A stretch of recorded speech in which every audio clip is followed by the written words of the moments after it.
ku pinta, saat ku mencari, ku mendapatkan. Ku ketuk pintumu dan kau bukakan, sebab kau Bapa-Ku, Bapa yang kekal. Takkan kau biarkan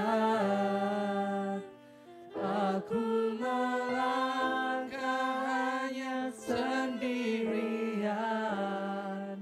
Kau selalu ada bagiku, sebab kau Bapa-Ku, Bapa yang kekal. Saya akan ajak kita nyanyikan lagu ini tapi dengan sebuah perasaan yang baru. Sadarlah bahwa nggak banyak yang doa kita, banyak juga yang nggak didengerin Tuhan. Dan juga kadang kita melangkah sendirian, kita ngerasain kita ngelangkah sendirian dan Tuhan nggak ada di samping kita, nggak ada orang di samping kita. Tapi kita ketika jujur dengan perasaan itu, mari kita nyanyikan lagu ini sebagai sebuah kontras, sebuah harapan mungkin, atau mungkin ketidakmampuan kita memahami Tuhan. Kau beri yang kupinta. Kita nyanyikan lagi.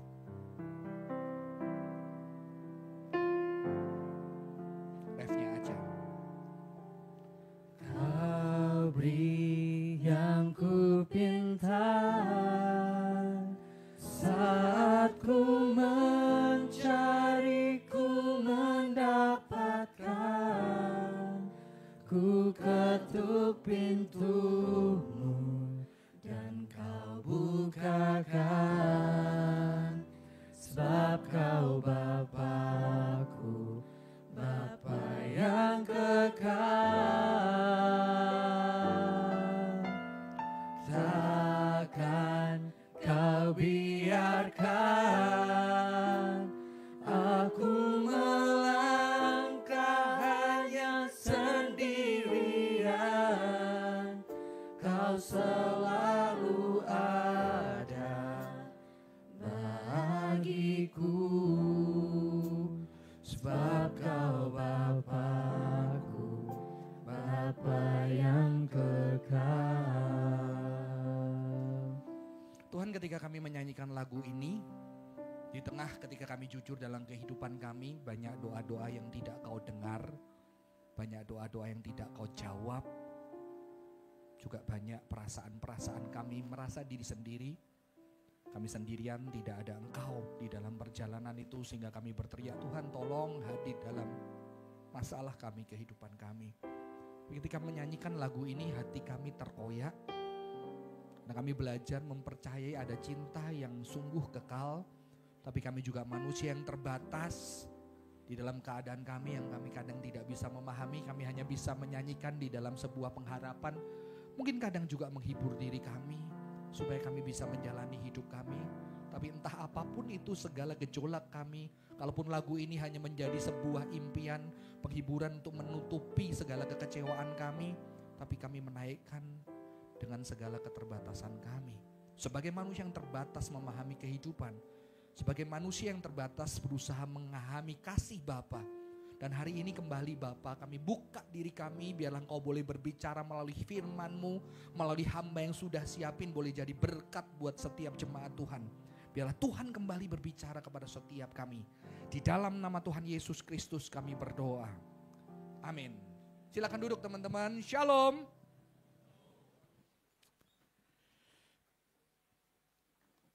Teman-teman, hari ini temanya adalah Everlasting Father. Jujur saya suka banget ketika search googling gambarnya, saya suka foto ini ya. Kayaknya keren banget, kayaknya dombanya indah ya. Jadi bayangkan Anda dombanya saudara-saudara. Everlasting Father. Dan bagian ini ditulis di dalam kitab Yesaya dan dipercaya oleh orang Kristen sebagai sebuah penggenapan akan nubuatan yang merujuk kepada Yesus Kristus. Pertanyaannya adalah apakah kita boleh mengundang atau memanggil Yesus dengan kata Bapa? Boleh? Nggak boleh. Ya, nggak boleh. Kenapa tidak boleh? Kenapa? Kenapa tidak boleh? Lalu kalau tidak boleh, mengapa ayat ini berkata Bapa yang kekal merujuk kepada nubuatan Yesus? Yang lain nggak masalah. Prince of Peace, Great Counselor. Mengapa? Karena ada doktrin apa? Saudara-saudara, doktrin Tritunggal. Doktrin Tritunggal apa? Bapa, Putra, Roh Kudus. Bapa bukan Putra, Bapa bukan Roh Kudus bukan Bapa, Roh Kudus bukan Putra, Putra bukan Roh Kudus, Putra bukan Bapa. Jadi makanya kalau doa harus Bapakku yang di surga, jangan Bapakku yang mati buat dosa-dosaku. Salah. Itu dianggap sesat. Bidat. Karena kekristenan menjelaskan Bapa, Putra, Roh Kudus, Allah Tritunggal, 3 pribadi, 1 Allah. Kalau pribadi kayak saya, Johan pribadi, Imelda pribadi, Fani pribadi, 3 pribadi, tapi 1 Allah. Penjelasannya bagaimana? Saya akan menjelaskan sedikit, karena kita harus mengulang ini supaya kita jelas dan jangan salah ayat ini. Saudara-saudara pernah melihat satu foto vas bunga? Oke, pernah lihat? Ketika Anda melihat vas bunga itu ternyata dia juga adalah gambar wajah. Paham di sini? Ya, ketika Anda fokus kepada vas bunganya, maka wajahnya hilang gambarnya, padahal tetap ada di situ, betul? Tapi ketika Anda berbalik fokus kepada vas bunganya, wajahnya hilang. Kebayang ya ini ya? Maaf saya nggak siapin PPT karena tahu-tahu muncul sekarang ya. Mau jelasin ya. Teman-teman paham nggak? Begitu juga Allah Tritunggal ketika kita mau menjelaskan 3 pribadi, maka seolah-olah satunya blur. Maka segala penjelasan Allah Tritunggal tidak cukup. Karena begitu kita fokus ketiganya, jadi 3-nya yang fokus, 1-nya hilang. Begitu kita fokus di 1-nya, 3-nya hilang. Seperti itu. Dua-duanya ada di dalam realita itu. Jelas ya di sini ya. Ya. Maka kita nggak boleh ngundang. Oh, Roh Kudus yang mati di atas kayu salib. Nggak boleh. Banyak pencipta lagu tidak ngerti doktrin Allah Tritunggal. Sehingga Bapa yang mati buat dosa-dosaku. Tidak. Allah Bapa tidak mati. Yang mati Allah Anak. Jelas ya di sini ya. Ya, jadi itu doktrin Tritunggal tidak bisa. Tapi permasalahannya ayat ini menggelitik saya. Dulu di Surabaya konon, ya ada satu gereja karismatik yang sangat besar dan ada satu gereja Injili yang sangat besar dan mereka sama-sama aktif di satu persekutuan sekolah Kristen. Sama-sama aktivis dari Injili dan dari karismatik. Yang karismatik semangat, Injili juga semangat. Kali itu, zaman itu, jumlah gereja terbesar karismatik dan Injili anak mudanya bahkan lebih banyak yang Injili. Kalau sekarang jauh gitu ya. Ya, dan ketika itu mereka ribut karena yang Injili bilang, lu salah lu, manggil Yesus Bapa, doktrinnya nggak bener. Akhirnya yang karismatik bilang, lah ini ada Bapa yang kekal. Ayo, ini Yesus adalah Bapa yang kekal. Boleh nggak? Alkitab loh yang ngomong. Tadi saya di remaja, boleh nggak manggil Bapa? Boleh, kalau Yesaya boleh, kenapa kita nggak boleh? Ayo, saya tanya kepada profesor saya, dosen saya, yang dari, saya lupa dari Calvin US atau dari Reformed Theological Seminary datang ke Indonesia mengajar dan saya tanya, kalau saya ngambil Bapak kan ya saya boleh dong Bapak yang kekal. Wah dia mikir lama gimana yang jelasinnya ya. Sedikit saya agak bandel ya waktu itu ya, saya tanya terus boleh dong kan Alkitab ini kan ngomongin Yesus loh. Kita kan percaya Yesus ini adalah Bapak yang kekal ya. Nah teman-teman ayatnya ini saya akan bacakan di dalam terjemahan Complete Jewish Bible. Saya suka Complete Jewish Bible karena ini adalah Alkitab di Amerika yang dihasilkan dari komunitas Yahudi yang percaya Yesus. Akhirnya mereka menerjemahkan Alkitab sendiri namanya Complete Jewish Bible. Dan Alkitab itu tetap mempertahankan kata-kata Ibrani yang penting. Saya suka. For a child is born to us, a son given to us, dominion will rest on his shoulders, and he will be given the name Pele Yoetz, Wonderful Counselor, El Gibor, Mighty God, Aviad, Father of Eternity. Kalau kita tadi Everlasting Father. Shar Shalom, Prince of Peace. Ada lagunya kan? Tahu lagunya? Yesus telah lahir ke dalam dunia ini. Lambang pemerintahan berada di bahunya. Namanya, untung gak fales. Penasehat ajaib, Allah yang perkasa, Bapa yang kekal. Ini masalahnya, dia disebut Bapa yang kekal. Ya, sebelum kita masuk di situ, saya mau tes sedikit. Coba pejamkan mata, nanti coba bilang doa sama Tuhan, Bapa terima kasih gitu ya. Ya, habis itu saya jedain lagi, terus kamu juga Tuhan terima kasih. Habis itu doa lagi, Tuhan Yesus terima kasih. Rasain mana yang kamu paling gak nyaman, mana yang paling nyaman. Oke? Oke, kita coba ya. Kita coba pejamkan mata. Tarik nafas dulu, pertama kita dengan hati bilang Bapak terima kasih. Saya hitung sampai 3. Lembut aja, Bapak terima kasih ya. 1, 2, 3. Bapak terima kasih. Oke. Tenang lagi, kita bilang Tuhan terima kasih. Oke. 1, 2, 3. Tuhan terima kasih. Oke, yang ketiga, pejamkan mata lagi. Bilang Tuhan Yesus terima kasih. 1, 2, 3. Tuhan Yesus terima kasih. Oke, buka mata. Yang paling enak mana? Bapak. Yang lain? Siapa? Bapak. Yang lain? Ada yang enak Tuhan? Yang paling enak Tuhan angkat tangan. Oke, thank you. Yang enak Tuhan Yesus angkat tangan. Oke. Yang gak enak Bapak angkat tangan. Thank you. Ada loh yang gak enak Bapak loh. Teman-teman, ini penting sekali. Ya, jadi beda tiap orang. Tadi ada yang bilang di bawah, enak Bapak, kayaknya kalau Tuhan jauh banget. Tapi ada yang enak Tuhan, kalau Bapak kayaknya blur ya. Saya jujur, bertahun-tahun saya jadi orang Kristen, saya nggak nyaman memanggil Tuhan gua Bapak. Ya. Ada yang Tuhan Yesus kayaknya deket sahabat, tapi ada yang Tuhan, karena Tuhan Yesus juga jauh.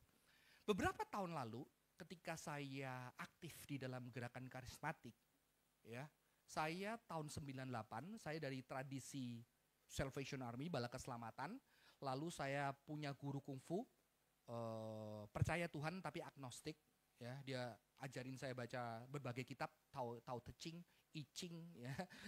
Dia baca semua kitab dan akhirnya saya menjadi agnostik, tapi akhirnya ketika saya kuliah, saya ditangkap teman-teman dari karismatik, di situ saya ikut gerakan karismatik, jadi saya mengikuti Toronto Blessing yang Holy Laughter, bahasa roh, tumbang-tumbang, nubuatan, ya, yang ketika ibadah tahu-tahu ada yang nari di depan-depan, katanya kepenuhan Roh Kudus. Saya mengikuti gerakan itu cukup lama dan akhirnya setelah mengikuti gerakan itu, sebelum saya masuk ke sekolah teologi reform, saya mengenal teologi reform. Di situ ada satu gerakan sekitar tahun 2002-2003, ada satu gerakan yang baik yang namanya pembapaan, Bapak, pembapaan. Ya, gerakan ini muncul karena keresahan fatherless generation. Generasi yang tidak punya figur father. Ya. Maka di situ di retreat sering ada judul temanya, selalu setiap retreat hati Bapa. Ya. Dan selalu yang digoreng, yang selalu dikoyak adalah bagaimana relasimu dengan Bapa. Sebetulnya ini dimulai kalau tidak salah dulu awal itu berita hati Bapa dari satu gereja yang namanya Abba Love. Makanya Abba Love. Ya. Saya baru tahu ternyata terkait sama GKY. Dulu GKY itu mau pakai gereja Yesus Kristus. Ternyata gereja Yesus Kristus itu Abba Love. Jadi akhirnya kita dibalik gereja Kristus Yesus, teman-teman. Karena izinnya udah dipakai Abba Love. Sebetulnya gitu. Ya. Jadi Abba Love itu sangat awal-awal mengerahkan retreat yang namanya hati Bapa. Di mana setiap anak suruh jujur relasinya dengan bapaknya. Karena mereka percaya ketika relasimu dengan bapakmu di dunia itu bermasalah, relasimu dengan Tuhan bermasalah. Ya. Dan ternyata setelah saya masuk sekolah teologi, saya ikut di gerakan ini. Gerakannya luar biasa. Dan sejak waktu itu, kita akan didorong di gereja punya bapak-bapak rohani. Ya, makanya pembapaan.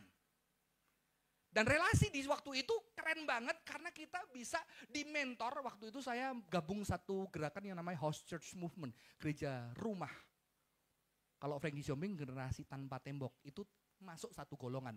Wah itu keren banget karena kita dulu kesel sama gereja, akhirnya kita pakai anting-anting, tato. Karena bilang apa, wah ini kan ditindih itu artinya budaknya Yesus gitu ya. Jadi anak-anak muda, kenapa nggak boleh di Alkitab ada tindih, kita nggak boleh tindih ya. Makanya saya masih ada lubangnya teman-teman. Ya. Waktu gerakan itu kita bilang, wah kumpul di kafe itu juga gereja, karena gereja adalah 2-3 orang berkumpul Tuhan hadir. Jadi kadang-kadang gereja nggak jadi gereja, kita kumpulnya di kafe-kafe. Dan saya mengalami, kalau saudara tahu mentornya mentornya Frankie Shobing yang namanya pendeta Jonathan Patiasina, saya dimuridkan bersama dengan kelompok mereka. Yang membuat keren adalah dia kayak papa kita. Ya, ketika dia khotbah di Surabaya, dia nginep hotel yang lumayan ya, satu hotel yang lumayan, biasanya kita 8 orang saya diajak sama kakak-kakak rohani saya, bapak-bapak rohani ketemu dia, kita bisa 8 orang nginep di satu kamar, di lantai, di sofa, udah kayak pindang nemenin pendeta Jonathan Patiasina. Malam saya masih mijitin kepalanya, terus dia bilang biasanya saya numpang tangan ke kepala orang, sekarang kepala kamu, tanganmu menyentuh-nyentuh kepala saya. Ternyata pijitan saya enak saja dulu saudara-saudara. Lah di situ luar biasa anak kos yang nggak punya father figure, saya nggak punya father figure. Tahu-tahu ketemu satu komunitas yang benar-benar care sama kamu, bisa beliin lu makan, temenin nongkrong ketika lu susah, ketika ketemu hamba terkenal lu masuk ke hotel ya, walaupun tidur di lantai ngicipin, saya nggak ngicipin hotel mewah pada waktu itu, saya ngicipin di karpetnya teman-teman. Ya, digelarin selimut dan ketika itu pagi-pagi dia ajak 8 orang itu makan all you can eat, di makanan dibayar semua sama dia, pendeta yang bayarin saudara. Di situ gerakan pembapaan itu luar biasa. Ya. Itulah gerakan yang pada masa itu menekankan bagaimana anak-anak Tuhan punya father figure yang benar. Dan selalu ditekanin nanti kamu pasti punya father figure yang gak benar karena papa kamu juga gak punya father figure. Makanya ketika papamu gak tahu, sekarang lu yang harus diberesin supaya lu jadi generasi yang berbeda. Ini langsung dilakukan sama teman-teman di karismatik. Makanya saya belajar pemuritan secara informal. Ya. Ternyata guru kungfu saya sama, habis latihan kungfu dibawa makan kuotie di Pasar Atom. Waduh, saya gak pernah lupa, gratis, anak kos enak kan. Ya. Sama saudara-saudara, gerakan pembapaan luar biasa pada masa itu. Dan ternyata ketika saya meneliti, saya masuk sekolah Alkitab, saya belajar integrasi teologi dengan psikologi, ternyata konsep kita tentang papa kita itu mempengaruhi relasi kita dengan Tuhan. A person relationship with their earthly father can have significant impact on how they view God and their relationship with God. Ya, bisa. Kalau papa kita seperti apa, begitu ngomong papa, bapak kan otak kita di sana. Saya punya temen, ya kalian udah tahu kok Michael Christian, dia nggak pernah ada masalah, dia gampang banget doa sama Tuhan, karena papa dia itu tuh dengerin dia, bisa diajak ngobrol, bisa temen, sehingga dia trust hidupnya oke. Sampai Pak Yakob Susabda bilang, kayaknya kamu nggak cocok jadi konselor deh, karena hidupmu terlalu oke. Johan ini yang penuh dengan luka, cocok jadi konselor, kata pendeta Yakob Susabda. Tapi sekarang Michael yang lebih jago, teman-teman, dia lebih sehat daripada saya. Ya, itu ada fatherless. Ketika saya berdoa, saya jarang, ternyata saya baru tahu, selama jadi Kristen gue jarang nyebut dia bapak. Tuhan lebih enak, Tuhan. Kalau bapak itu blur. Saya tahu tadi yang ngomong Tuhan ya. Blur kita. Bukan berarti apa teman-teman. Nah, akhirnya pengalaman itu membuat suatu hari ada seorang pendeta karismatik. Jadi teman-teman juga harus tahu di dalam segala keterbatasan teologi segala macam, teman-teman karismatik juga dipakai Tuhan. Mereka juga menuntun saya sampai hari ini. Ada satu pendeta, wah di zaman saya itu pendeta banyak mendapatkan penolakan karena begitu khotbah dia pakai topinya dibalik. Ya, zaman itu 98 2000 pendeta khotbah ini topinya dibalik. udah heboh ya. Makanya nggak tahu itu apakah figur saya yang mempengaruhi hidup saya, makanya suka dengan ditolak-tolak juga gitu. Dan ternyata pendeta itu ngomongin tentang hati Bapa di retreat kampus saya. Dan saya tergerak banget karena saya ngomong sama dia setelah selesai retreat, saya nggak bisa panggil Tuhan dengan kata Bapa. Oh, oke. Terus dia tanya, lu relasi sama papa gimana? Gue gak deket. Bahkan aku cerita, aku sempat hampir pukul papaku ketika aku mau lulus kuliah.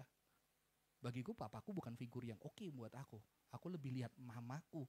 yang berjuang luar biasa, keluargaku berantakan kalau nggak ada mamaku. Saya bukan menjelekkan teman-teman, ini realita dan saya lihat Tuhan juga mengubahkan papa saya. Dan ketika di dalam kondisi kayak itu, dia bilang, oke, berarti kamu kecewa sama papamu. Saya bilang, iya, ya udah, mau nggak kamu buka hatimu, memaafkan dan mengampuni papamu. Saya bilang, oke, saya mau beres relasi sama Tuhan. Dan teman-teman ketika saya berdoa, dia tuntun sama saya, Tuhan Yesus, aku udah terluka sama papa, aku kecewa. Dan ada kata, Tuhan aku mau maafin papa, aku mau mengampuni papa. Waktu aku bilang, Tuhan aku mau, nggak keluar, nggak bisa. Cannot. Aku mau, saya ulangi 3, saya buka mata, nggak bisa. Nggak bisa, bener-bener nggak bisa. Nggak bisa atau nggak mau, kunci. Dia pegang saya, yuk dalam nama Tuhan Yesus, Tuhan kasih kekuatan kamu. Dan akhirnya dia bilang, Tuhan aku mau belajar memaafkan papaku. Dan di situ saya nangis. Ya. Di situ mulai relasi saya berubah teman-teman. Ya. Walaupun tidak gampang, mulai berubah. Karena jujur teman-teman, di gerakan karismatik itu nyuruh begitu kita disentuh Tuhan, kita datengin papa kita peluk, kita say sorry. Saya pulang, saya peluk papa saya say sorry sama papa saya peluk saya dan saya ngerasakan dia peluk, dia nangis peluk saya. Kamu jangan ngomong-ngomong doktrin-doktrin salah, tapi mereka secara praktek. Dan saya belum jadi pendeta teman-teman, saya masih aktif persekutuan kampus, saya bisa ngomong sama anak-anak yang hancur, apa-apa saya peluk sama dia, ayo lu pulang peluk papamu, say sorry sama papamu. Saya menyaksikan sebelum saya jadi pendeta, di dalam gerakan karismatik. Saya bawa banyak anak-anak yang punya hancur sama papa sebelum saya sekolah reform teologi. Tapi justru di gereja-gereja Injili sangat jarang. Ya. Diubahkan Tuhan. Peluk dan segala macamnya. Hati Bapak. Karena itu mempengaruhi. Tapi di dalam perjalanan, ya saya udah oke sama papa saya. Ya, ada seorang pendeta Injili keren banget. Namanya Ibu Magdalena Pranata. Dia bikin satu sekolah di Surabaya namanya Pelangi Kristus. Pelangi Kristus ya, bener ya? Kalau nggak salah. Jadi dia, maaf Bu Magda.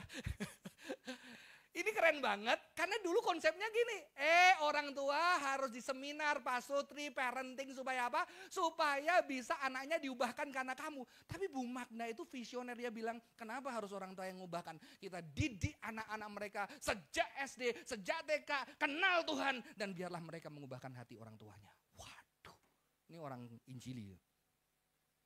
Jadi sekolahnya, anak saya mau sekolahkan di situ waktu itu, semi homeschooling.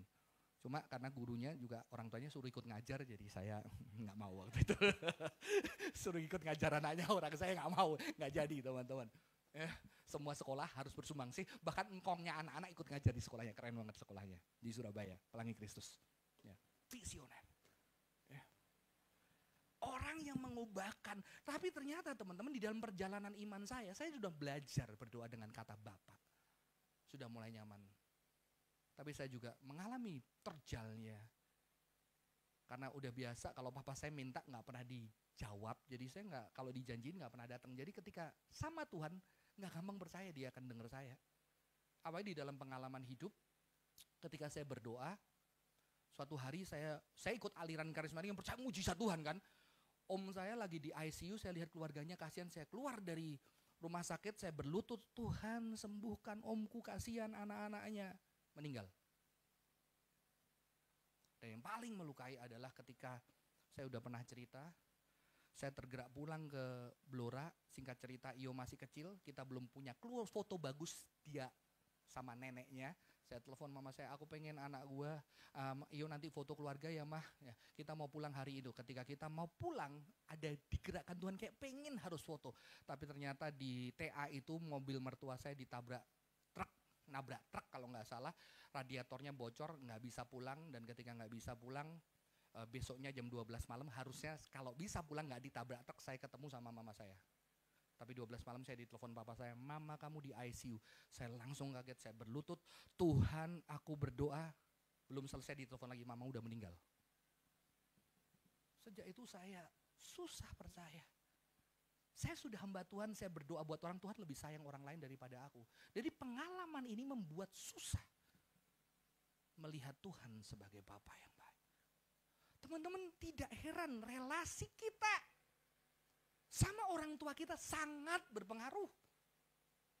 Ya, orang yang tua yang suka hukum, ketika kamu kenal Tuhan, kamu akan gampang lihat Tuhan yang suka hukum. Yang suka disiplin, yang suka atur, kamu akan gampang. Yang tidak tepati janji, lu akan gampang melihat Tuhan. Sehingga kadang bahkan kamu sulit mengucapkan kata Bapa. Maka saya dulu bangga banget teman-teman ketika deket sama cewek tanya, tujuan hidupmu apa? Saya bilang, tujuan hidupku pengen jadi papa yang baik dan suami yang baik. Waduh, kayaknya rohani banget. Tunggu dulu, itu adalah impian yang dibangun dari luka-luka. Please, jadi kalau kamu ketemu cowok yang positif, hati-hati. Hati-hati.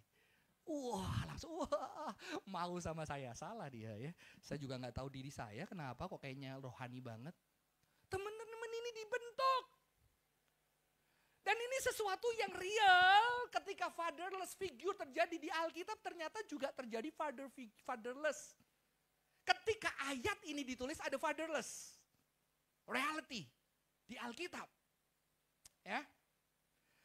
Teman-teman, Yahudi itu keren banget. Karena bahasa Yahudi, kalau kita belajar alfabet, ya, kalau ABC kan A, B, C, D, E, F, G. Kalau Indonesia A, B, C, D, E, F, D, E, F, G. Kalau Ibrani, Alef, Bet, Gimel, Dalet, He. Itu ABCD-nya. Saya dulu hafal. Sekarang yang ABC itu saya masih ABC, Alef, Bet, Gimel, Dalet, He, Vef, Sayin, He, Tet, Yod, Kat, Lamet, Men, Nun, Samek, Ayin, Ke, Sadef, Kof, Res, Sin, Sin, Taf. Taf itu Z-nya. Teman-teman, ketika anak Yahudi belajar alfabet, pertama kali kata yang keluar dari mulutnya adalah alfa dan beta, alef, bet. Ya, kalau di Arabnya alif, lamin atau apa gitu ya. Alif apa? Kalau yang belajar Arab, karena itu satu rumpun. Alif, kita alef, Yunani alfa. Yahudi alef, bet, ab. Itulah kata abah. Di Indonesia jadi abah. Kita jadi babe. Teman-teman, jadi anak Yahudi ketika pertama kali belajar bahasa yang keluar dari mulutnya adalah kata Abba, Alef, Bet. Mereka langsung merasa ini sesuatu yang dekat. Orang Yahudi pemikirnya mengatakan bahwa ketika anak belajar bahasa, langsung yang kata yang harus dikuasai AB. Abba. Jadi itu sesuatu yang sangat dekat di dalam kehidupan mereka. Dan di dalam kata Abba, teman-teman, kita harus mengerti kata Bapa, kata Father di dalam tradisi Ibrani itu tidak hanya berbicara ketika kita punya papa kita itu Abba. Karena ada apa? Karena ada host of Israel. Karena Israel itu dibangun dari seorang yang bernama Yakub. Yakub punya bapak namanya Ishak. Ishak punya bapak namanya Abraham, maka Allahnya disebut Allah Abraham, Ishak, Yakob. Bapak kami Abraham. Jadi kata bapak dimengerti bukan hanya kepada papa kandung, tetapi sebuah tribe, sebuah kesukuan dan sebuah nation. Ya. Jadi nggak melawan Tritunggal. Jadi sebetulnya raja pada masa itu adalah raja host of Israel. Rumah Israel, negara adalah rumah Israel. Maka raja pada masa itu adalah Abba, Bapa. Di dalam komunitas ada Bapa. Di dalam Israel ada Bapa. Dan sebetulnya teman-teman pada masa itu sayangnya raja-raja Israel di kitab Yesaya berbicara tentang korupnya negara Israel. Karena pemimpin mereka, raja mereka jatuh di dalam pemberontakan, idolatry dan juga injustice. Bapak yang harusnya baik, raja yang mewakili Bapa, harusnya penuh dengan rahmat, yang rahmatnya bisa dirasakan oleh semua orang negaranya, ternyata justru melawan Tuhan, tidak setia terhadap perjanjian, terjadi perzinahan, idolatry, perzinahan. Dia berzina kepada Allah lain dan akhirnya ada ketidakadilan dan kesengsaraan di Israel. Raja yang mengeruk kekayaan, pemimpin yang harusnya mengayomi, papa yang harusnya mengayomi. Nggak salah juga, Paus dibilang Pope ya. Ya Bapak suci gitu ya. Terjadi fatherless. di Israel pada masa itu sehingga akhirnya orang nggak ada yang dia lihat. Teman-teman, tapi jangan salah, di dalam konsep ini Father ini harus menyatakan everlasting Father, Yahweh Elohim, Yahweh Sebaot, Tuhan semesta alam, Bapa yang kekal itu adalah Bapa yang sempurna yang harus dinyatakan oleh Bapak-Bapak ini. Bapak Abraham, Bapak Yakub. Ya, jadi ketika kita menyebut Yesus everlasting Father, konsepnya bukan dia pribadi pertama dari Allah Tritunggal, tapi dia adalah seorang raja, Abba, pimpinan yang seperti ayah di dalam sebuah rumah Israel. Yang dia harus datang karena apa? Karena rumahnya berantakan. Karena father figure-nya hancur. Dan saya jadi melihat ketika mempersiapkan ini, teman-teman karismatik tahun 98, 2000-an itu Tuhan pakai loh. Ya, dia lihat keluarga-keluarga Kristen banyak berantakan. Ya. Akhirnya mereka yang sudah kenal Yesus, percaya Yesus juru selamat, dia mau jadi kakaknya, papanya untuk gantiin, nggak bisa tergantiin teman-teman, tapi untuk menghadirkan yang berbeda. Ya. Jadi boleh ngundang di dalam everlasting Father, di dalam konsep ini, bukan pribadi yang pertama dari Allah Tritunggal teman-teman. Jadi terjadi moralitas yang hancur. Everlasting bicara tentang apa? Kekekalan. Kekekalan itu tidak ada waktu. Tuhan itu pencipta waktu, Tuhan tidak ada di dalam waktu. Waktu tidak lebih besar dari Tuhan, amin. Dan berbicara kekekalan, kekekalan itu gak ada past, present, future. Kita mengerti past, present, future karena kita ada di dalam dunia yang temporal, dunia yang tidak kekal. Maka kita yang sudah ada, yang sekarang dan yang akan datang. Maka Tuhan menyatakan diri sebagai Yahweh Zebaot, Esher, Ehyeh, Esher. Yang telah ada, yang akan datang karena dia Allah yang kekal. Dia ada di dalam setiap sejarah manusia yang terbatas. Saya suka ada seorang filosof, bukan Kristen setahu saya, namanya Slavoj Zizek. Dia menulis satu buku God in Pain. Tapi ini kalau di dalam teologi nggak boleh karena God tidak boleh sakit. Kalau Yesus terluka boleh, God sempurna nggak boleh terluka gitu ya. Tapi dia ngomong gini, ketika Ayub komplain sama Tuhan, Tuhan penderitaanku kayak gini, Tuhan aku kayak gini. Dan Tuhannya ngomong, kamu nggak tahu di mana kamu ketika aku letakkan dasar-dasar bumi. Di mana kamu Ayub ketika ada alam. Di mana kamu ketika ada samudra. Slavoj Zizek menjelaskan kamu tahu, aku sudah ada sejak awal menyertai penderitaan manusia di dunia ini. Gila, keren banget ya. God in pain. Aku ada terus bareng sama manusia yang menderita. Lu siapa? Ya. Teman-teman, inilah Tuhan kita, everlasting Father. Kekal. Bapa. Karena figur Bapak udah rusak di Israel. Seorang teolog reform yang jago namanya Herman Bavinck, ya, Reform Dogmatics bukunya, dia ngomong kayak gini.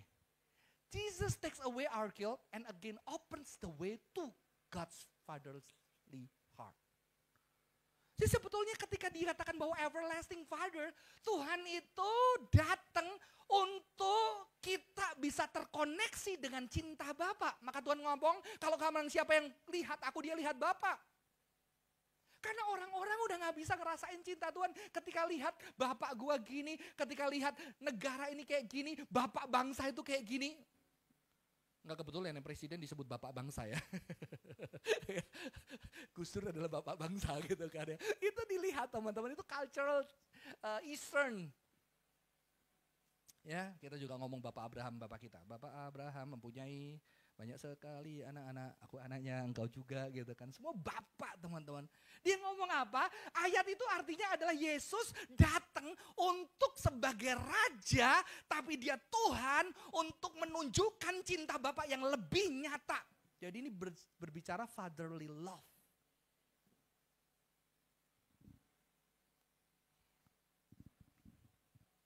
Jadi Yesus menyatakan fatherhood of God. He is the God. He is God the Son and also father-like in His love. Patience, kindness, compassion, and forgiveness. Ya.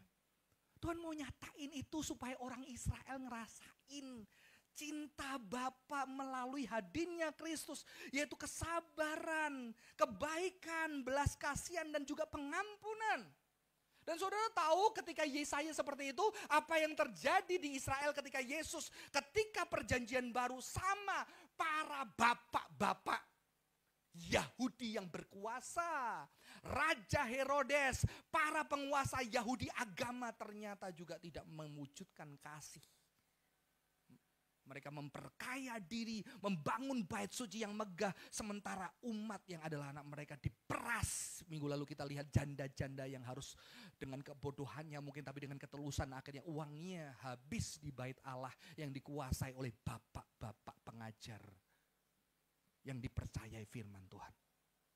Ya. Jadi berita ini muncul untuk menyatakan kasih seorang bapa. Maka ini artinya apa saudara-saudara? Ketika ada satu kenyataan fatherless, Yesus menyatakan cintanya. Supaya orang-orang yang merasa fatherless itu tahu ada cinta melalui Yesus. Dan saya merasakan itu. Merasakan cinta yang besar melalui pengorbanannya di kayu salib yang mengubahkan saya. Yang bisa menghampiri ayah saya sendiri. Dan sampai saya akhirnya tahu cerita. Saya baru tahu cerita. Saya udah pernah ceritakan, saya dulu bangga sama papa saya karena gak ngerokok. Makanya saya gak ngerokok. Pernah mau coba sih, dimarahin. Ya, saya coba, om saya punya rokok kan manis ya waktu SD. Saya emutin semua, om saya kesel, ini kok rokok saya jadi pahit gitu. Tanpa dibakar teman-teman deh. Tapi akhirnya saya bisa membuat enggak, kenapa? Karena papa saya enggak. Dan ketika saya sudah berdamai, saya sering ngobrol sama dia, lu kenapa gak ngerokok, Pak? Iya. Papa saya bisa cerita, dulu engkongmu itu kan jago kungfu ya. Papa ngerokok ditonjok giginya papa lepas. Ya ampun, bapak gue lebih baik daripada engkong gue. Ya makanya papa gak ngerokok, kalau satu rokok satu gigi, 10 rokok habis. Ternyata saya membanggakan orang yang takut gitu. Dia bisa cerita. Dimana akhirnya ketika mama dia meninggal, engkong saya harus menikah lagi, dia tidak terurus. SMA dia harus jadi kenet angkutan umum. Orang yang berjuang dengan kehidupan yang juga perlu kasih seorang bapak. Yang mungkin dia tidak pernah dipeluk bapaknya. Tapi anaknya yang memeluk dia dengan kasih bapa yang dari Tuhan. Karena Tuhan Yesus menyatakan kasih bapa kepada dunia ini. Dan realnya orang-orang di sekitar kita yang punya fatherless issue bisa ngerasain cinta Tuhan melalui saudara dan saya. Ketika Yesus bisa, saya kadang melihat juga banyak pria-pria, banyak orang tidak bisa merasakan cinta Tuhan melalui pria karena pria di sekitarnya tidak menyatakan. Saya melihat banyak wanita-wanita yang Tuhan pakai menyatakan cinta Bapa.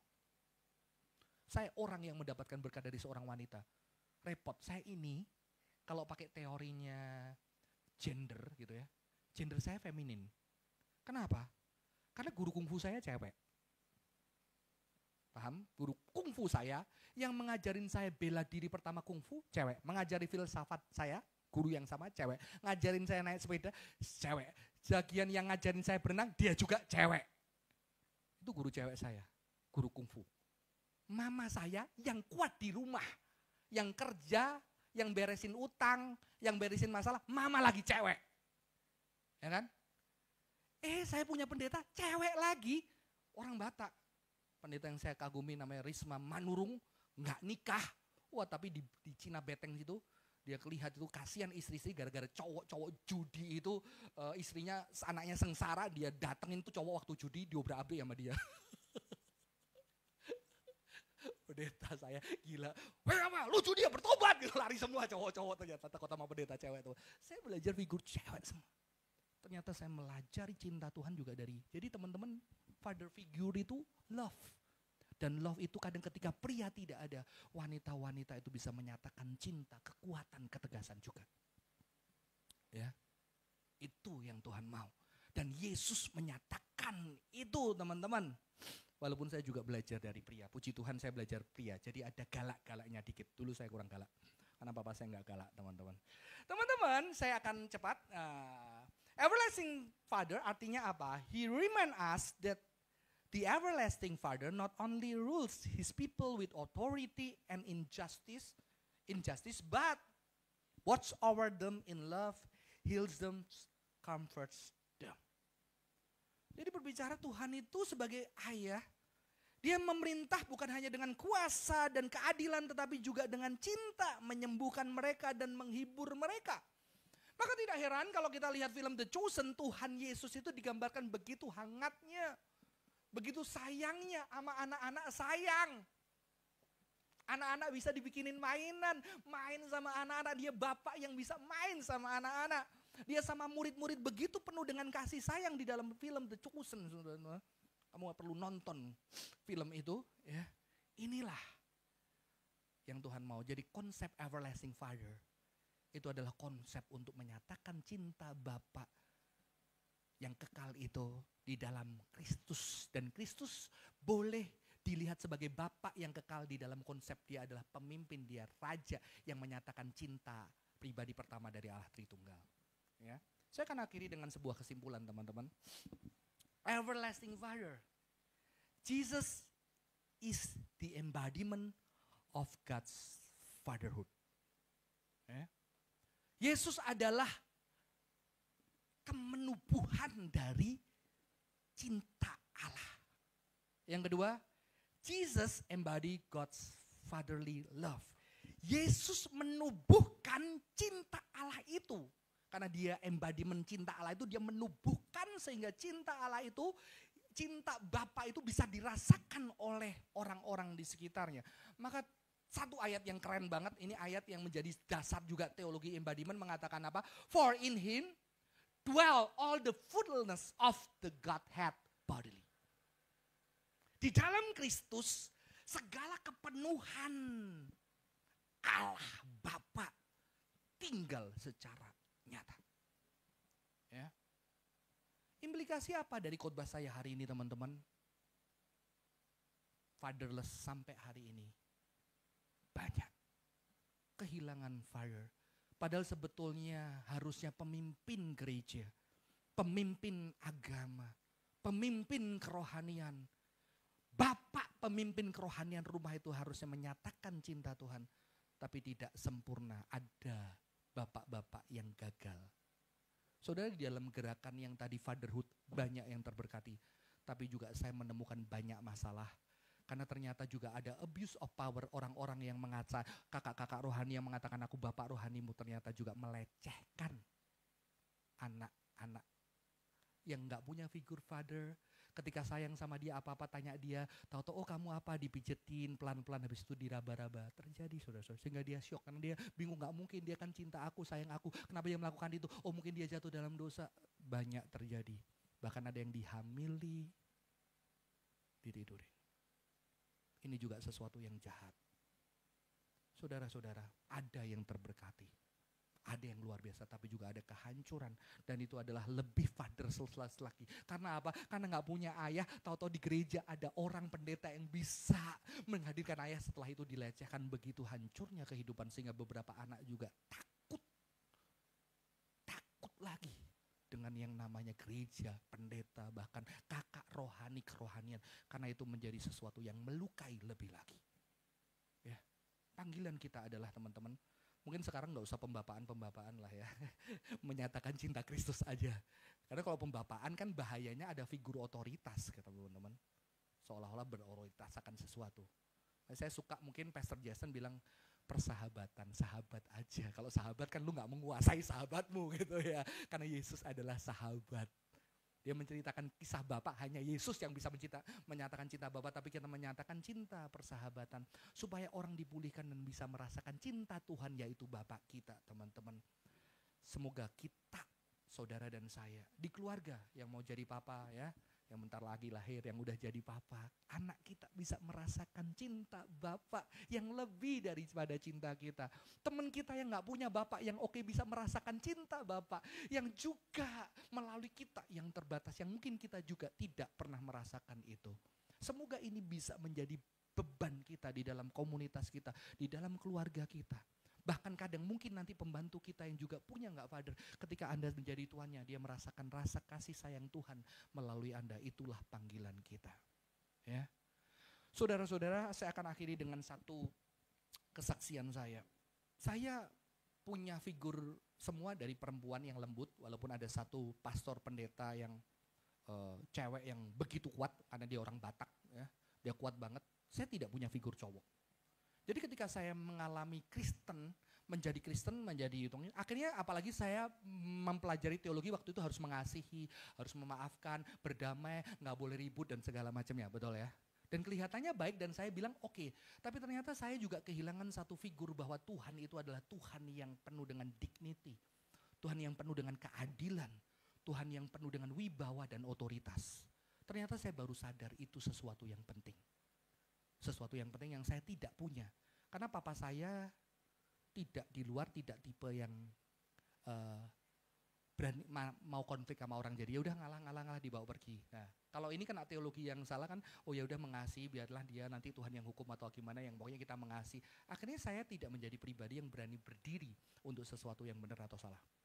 Dan saya ini menekankan untuk para pria di sini, para mama juga, kita perlu figur yang ini juga, selain love. Ya.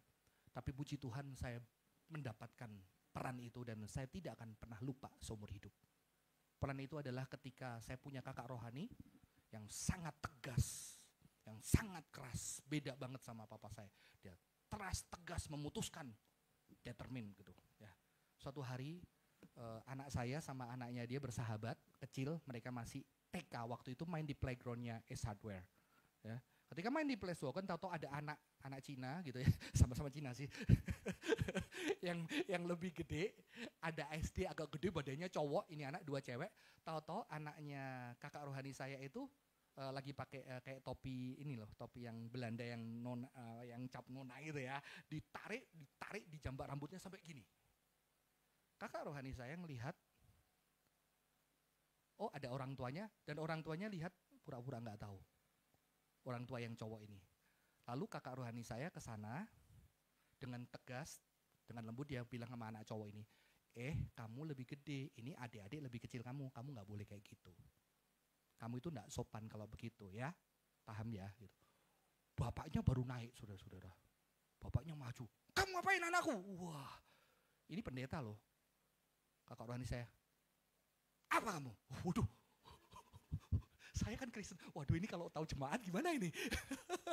Waduh, saya mau tarik gimana? Sudah, diam. Apa kamu?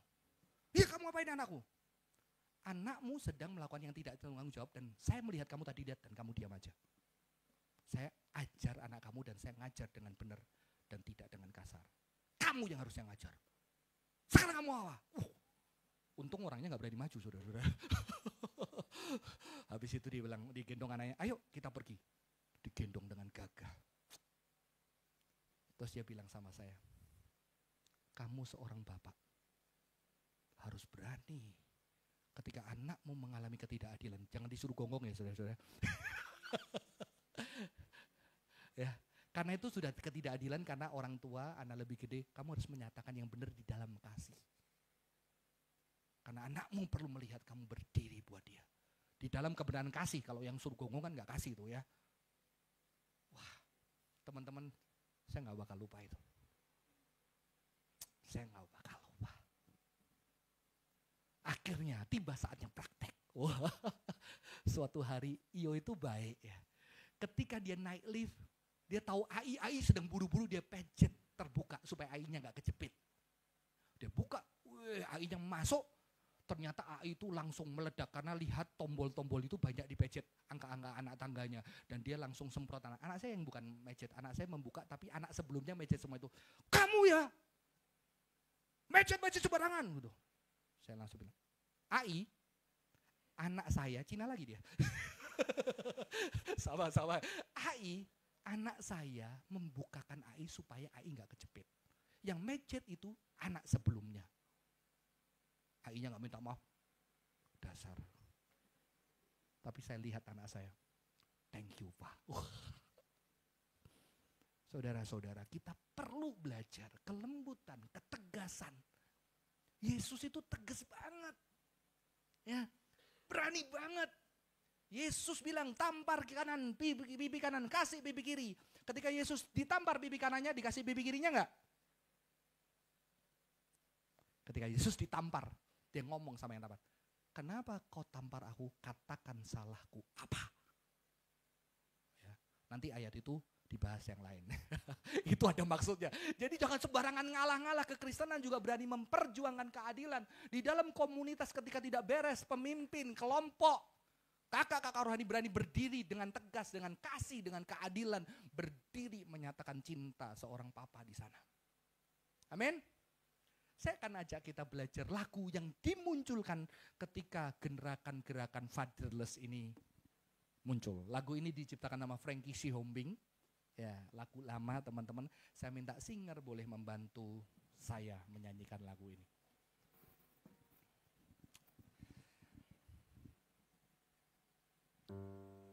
Yuk kita nyanyikan lagu ini.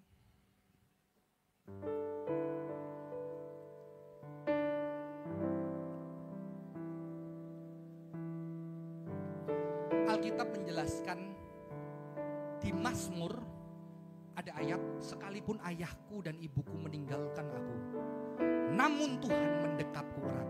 Jadi sejak Mazmur udah ada papa mama yang ninggalin anaknya. Papa mama yang gak peduli, tapi Tuhan bilang apa? Aku mendekap erat. Saya suka ketika seorang nabi Yahudi mengutip ayat itu untuk berbicara kepada tentang Ismail.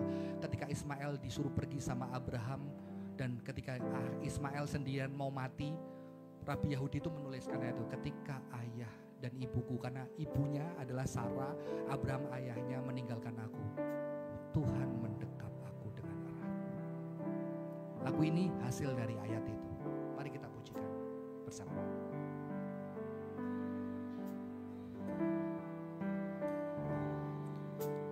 Lebih dari Bapa di dunia,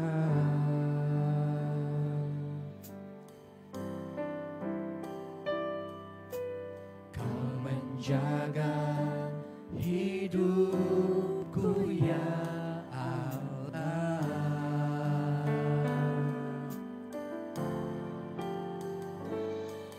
Bahkan lebih dari kasih seorang ibu,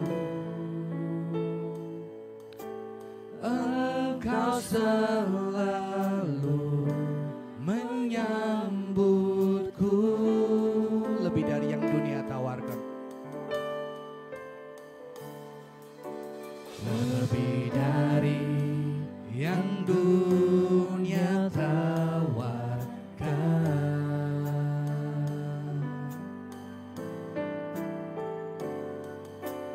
Kau berikan yang terbaik, oh Tuhan.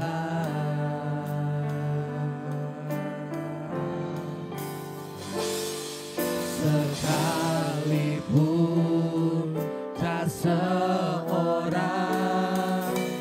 mengindahkanku, Engkau tak pernah membuangku. Bersama-sama katakan, Kau mengasihiku. Kau mengasihiku lebih dari yang kuduga, bahkan di saat ku tiada menyadarinya, Kau sentuh hatiku dengan kasih yang sempurna. Kau menyayangiku lebih dari yang ku rasa. Sekali lagi, lebih dari Bapa. Mari kita bangkit berdiri. Dari Bapa di dunia,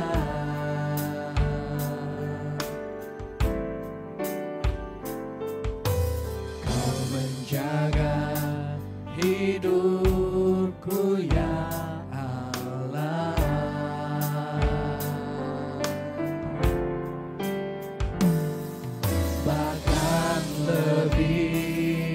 dari kasih seorang ibu. Engkau selalu menyambut. Kau mengasihiku, kau mengasihiku. Mari kita taruh tangan kanan kita di dada.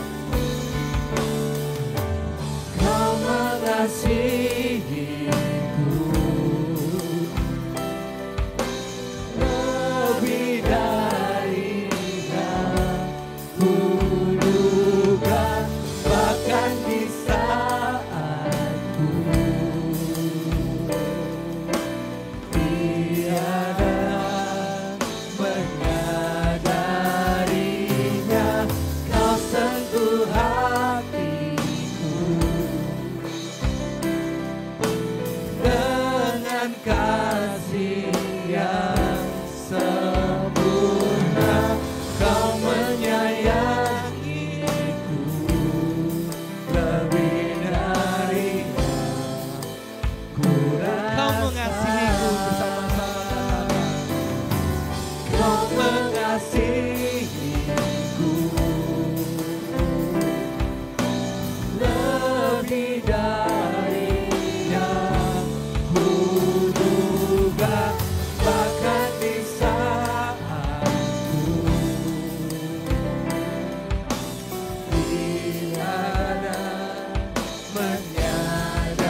menyadarinya, kau sentuh hatiku dengan kasih yang sempurna. Kau menyayangiku lebih dari yang ku rasa. Suara kita saja. Kau mengasihiku lebih dari yang kuduga, bahkan di saat ku tiada menyadarinya, kau sentuh hatiku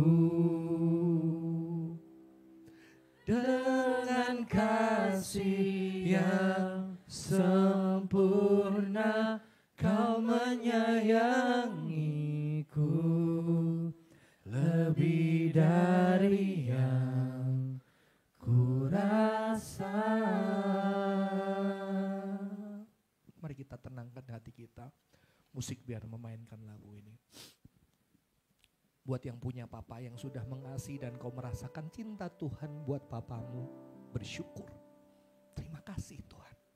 Buat papaku, buat yang belum merasakan, mungkin kau yang harus menunjukkan. Atau yang belum merasakan, kau bisa datang sama Tuhan dan buka hatimu. Biarlah cinta Bapa itu bisa kau rasakan. Buat papa-papa dan mama di sini berjanji, aku mau menunjukkan cinta Tuhan kepada anakku walaupun terbatas. Kepada istriku, kepada suamiku. Cinta seorang bapa yang baik. Buat yang ditinggalkan bapaknya, kau bisa disembuhkan Tuhan. Dan kau bisa menjadi papa, menjadi orang tua yang berbeda. Melayani generasi, bukan hanya generasi. Bahkan orang-orang, bukan hanya anak-anakmu. Orang-orang di sekitarmu bisa merasakan cinta Bapa itu. Tuhan bersyukur buat Yesus, Everlasting Father, yang datang ke dunia ini untuk menyatakan cinta Bapa yang kekal. Sehingga orang bisa merasakan cinta itu nyata. Kami bisa merasakan cinta, kami yang fatherless, kami bisa merasakan cinta Bapa.